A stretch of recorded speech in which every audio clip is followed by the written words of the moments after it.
സുഹൃത്തുക്കളെ, എന്നത്തെയും പോലെ തന്നെ ഇന്നും ചെറിയൊരു ബഡ്ജറ്റുള്ളൊരു വാഹനം തന്നെയാണ് കൊണ്ടുവന്നത്. ഷിഫ്റ്റ് 2007 ഡീസൽ എഞ്ചിനിൽ വരുന്ന 4 അലോയ് കാര്യങ്ങളൊക്കെ ഉള്ള അടിപൊളിയായിട്ടുള്ളൊരു ഷിഫ്റ്റാണ്.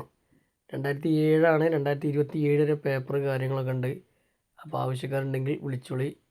ഇതിൻ്റെ ഓണർഷിപ്പ് എന്ന് പറഞ്ഞാൽ 5ാമത്തെ ഓണർഷിപ്പാണ്. പഴയ വണ്ടിയുണ്ട്, ഓണർഷിപ്പ് എന്തായാലും കുറച്ച് കൂടുന്നാലും കുഴപ്പമൊന്നുമില്ല. ഇൻറ്റീരിയലും കാര്യങ്ങളൊക്കെ നല്ലൊരു വാഹനം തന്നെയാണ്. ഈ വണ്ടിക്ക് പാർട്ടി ആവശ്യപ്പെടുന്ന വില എന്ന് പറഞ്ഞാൽ 1,25,000 രൂപയാണ്. ഇത് LDI VDI കൺവെർട്ട് ചെയ്ത വണ്ടിയാണ് കേട്ടോ. പക്ഷേ വണ്ടി നല്ല കണ്ടീഷനാണ്. ഈ ഓണർഷിപ്പ് 5 എന്നുള്ളൊരു വിഷയം മാത്രമേ ഉള്ളൂ. പക്ഷേ ഓടിക്കാനോ കാര്യത്തിനോ ഒരു പ്രശ്നമില്ല. അപ്പോൾ ആവശ്യക്കാരുണ്ടെങ്കിൽ കോൺടാക്റ്റ് ചെയ്തോളി. ഇതുപോലത്തെ വീഡിയോകൾ ഇനിയും കാണാൻ താല്പര്യമുണ്ടെങ്കിൽ നമ്മളെ ചാനലൊന്നും അങ്ങോട്ട് ഫോളോ ചെയ്തോളി. അപ്പം ചെറിയ പൈസൻ്റെ വണ്ടികൾക്ക് നമ്മളെ ഫോളോ ചെയ്തോളി.